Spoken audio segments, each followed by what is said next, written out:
Bonjour à tous, bienvenue dans cette séance d'entraînement, correction, méthodologie pour la synthèse passerelle 1. Donc j'ai choisi pour ce faire de me concentrer sur la synthèse passerelle 1 de l'année 2014. Je vous précise tout de suite qu'il est évidemment impératif que vous ayez entre les mains cette synthèse 2014 ainsi que le corrigé. Première chose à faire lorsqu'on a un dossier de synthèse entre les mains, surtout pour passerelle 1, c'est regarder la toute première page. La toute première page qui est le récapitulatif des documents afin de cerner la thématique, les titres des articles et évidemment de quoi ils vont parler. Donc vous regardez ça et vous voyez quoi? Vous voyez que ça parle de gaz de schiste.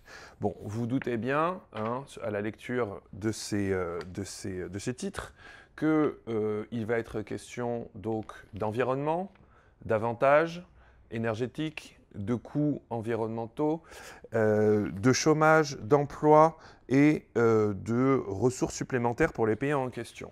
Bon.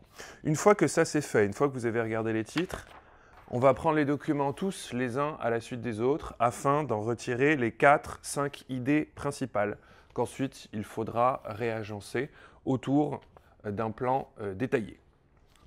Document 1.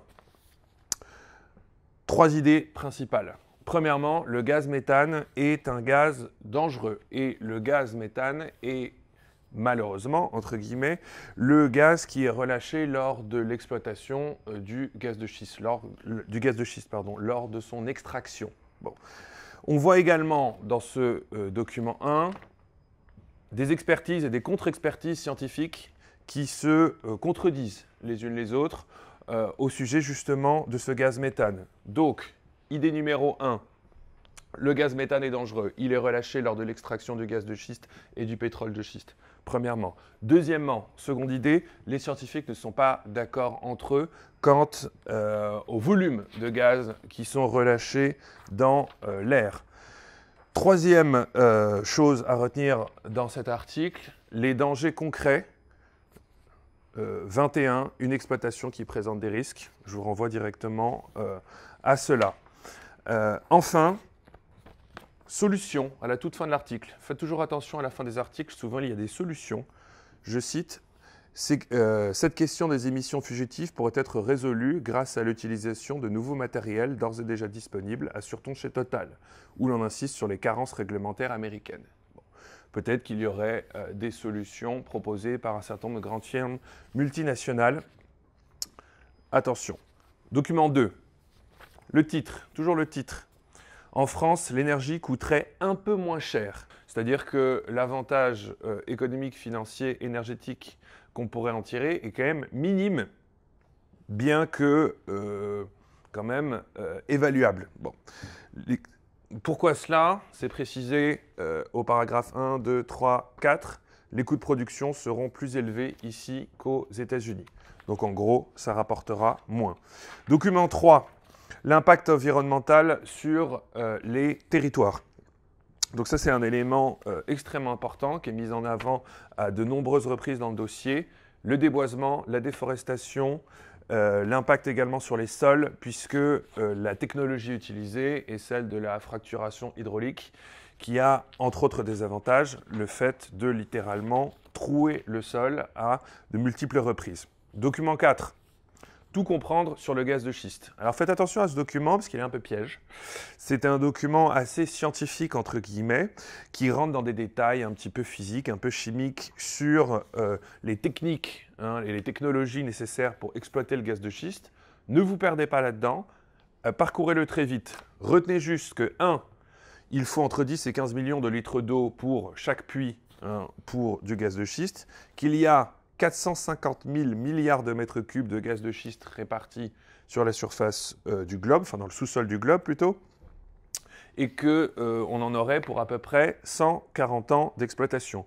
Deux autres chiffres, 600 000 emplois créés en 2010, ce chiffre pourrait monter à 1,6 million en 2035. Donc évidemment, la création d'emplois, toujours un grand sujet des gouvernements, sujet qui revient très souvent dans les documents. Dites-vous bien qu'à chaque fois qu'une thématique, que ce soit l'emploi ou que ce soit un type de chiffre, revient plusieurs fois, il faut impérativement y faire écho dans votre rédaction finale.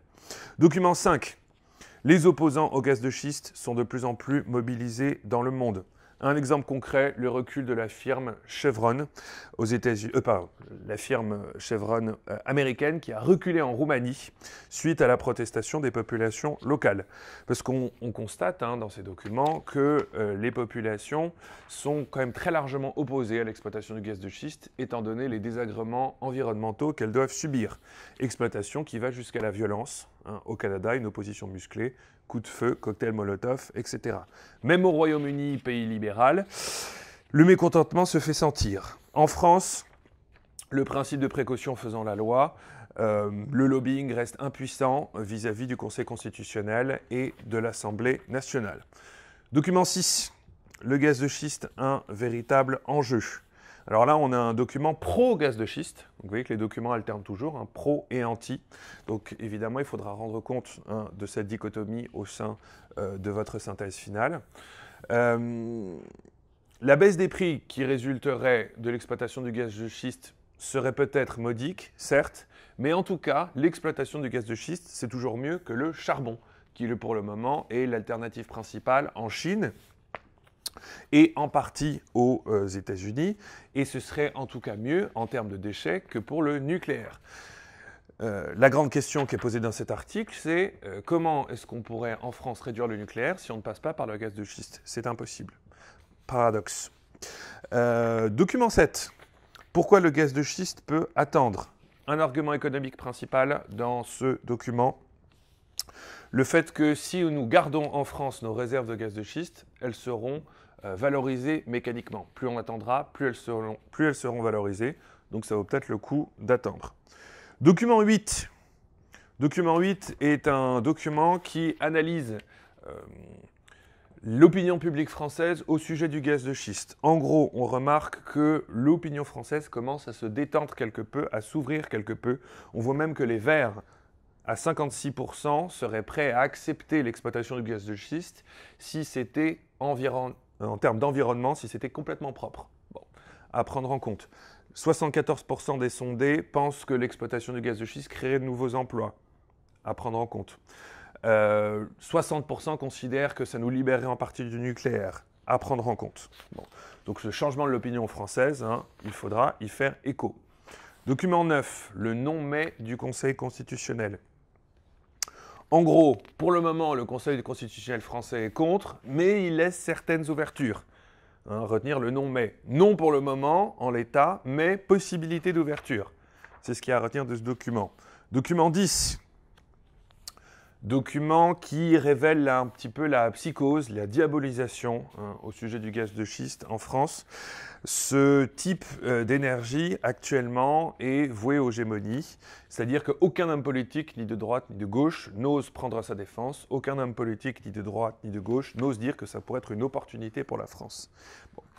Document 11, les contre-vérités du rapport parlementaire sur le gaz de schiste. Alors là, on a un document clairement pro-gaz de schiste, pour terminer, où en gros, ce document nous explique qu'en France, on est contre par principe. On parle même de obscurantisme, Torquemada de l'obscurantisme, on fait référence carrément à l'Inquisition. Or, pourtant, nous dit ce document, il y a eu des précédents de fracturation hydraulique en France, et on sait comment faire, c'est juste qu'on ne veut pas le faire. Bon. On revient quand même à la fin sur les quantités astronomiques d'eau qui sont nécessaires pour effectuer l'exploitation de ce même gaz de schiste. Alors pour la proposition un petit peu détaillée du corrigé, je vous propose la chose suivante. Comme vous pouvez le voir en ce moment, elle s'affiche sur l'écran. Donc en grand 1, l'exploitation du gaz de schiste, un débat très polémique, ou des débats, pardon, très polémiques. Il s'agit dans cette première partie de bien montrer l'opposition de points de vue, les divergences de points de vue qui se sont exprimées dans les documents. On voit que, en gros, personne n'est d'accord. hein, et c'est tout l'intérêt du dossier, c'est que personne n'est d'accord. Donc il faut vraiment que ces débats, que ces désaccords réapparaissent dans votre synthèse finale, hein. Le but de la synthèse, je rappelle, c'est de rendre compte de toutes les opinions, de toutes les expressions qui se trouvent au sein du dossier. Donc en grand A, hein, on pourrait voir des bienfaits économiques et énergétiques. On les a vus, hein, notamment dans les documents 2, les documents 6, les documents 11. Création d'emplois, 600 000 emplois à court terme, 1,6 million long terme. Bon. Plus de croissance, réduction de la facture énergétique. Tout ça, c'était dans les documents 2, 6 et 11. Un mieux pour l'environnement, ça, on l'avait vu notamment dans le document 1. On voyait qu'il y a des scientifiques qui disaient que ce serait mieux pour l'environnement. Bon. Grand B, des dangers à relativiser, des populations partagées. Je vous renvoie ici aux documents 1, 3, 4 et 11. On a vu que les populations locales étaient en partie en faveur de l'exploitation du gaz de schiste parce qu'elles pensent que ça va créer de l'emploi et que ça va leur rapporter de l'argent et que la facture énergétique va être moins chère à la fin du mois. Mais évidemment, hein, les dangers environnementaux sont vécus par ces gens-là au jour le jour. Donc ils ne sont pas forcément complètement d'accord. En grand 2, opposition. Malgré de nombreux freins idéologiques et politiques, une ouverture sous conditions semble se dessiner. Une fois de plus, hein, vous avez dû remarquer que dans la partie 1, on avait une opposition entre le A et le B, et là, c'est la même chose dans le grand 2, hein, une opposition entre le A et le B. C'est-à-dire qu'en grand A, on pourrait mettre l'accent sur tout ce qui est diabolisation de l'exploitation du gaz de schiste, et par les hommes politiques, et par les citoyens, et par les groupes de pression qui y sont opposés, notamment dans les documents 4, 10, 11 et 5.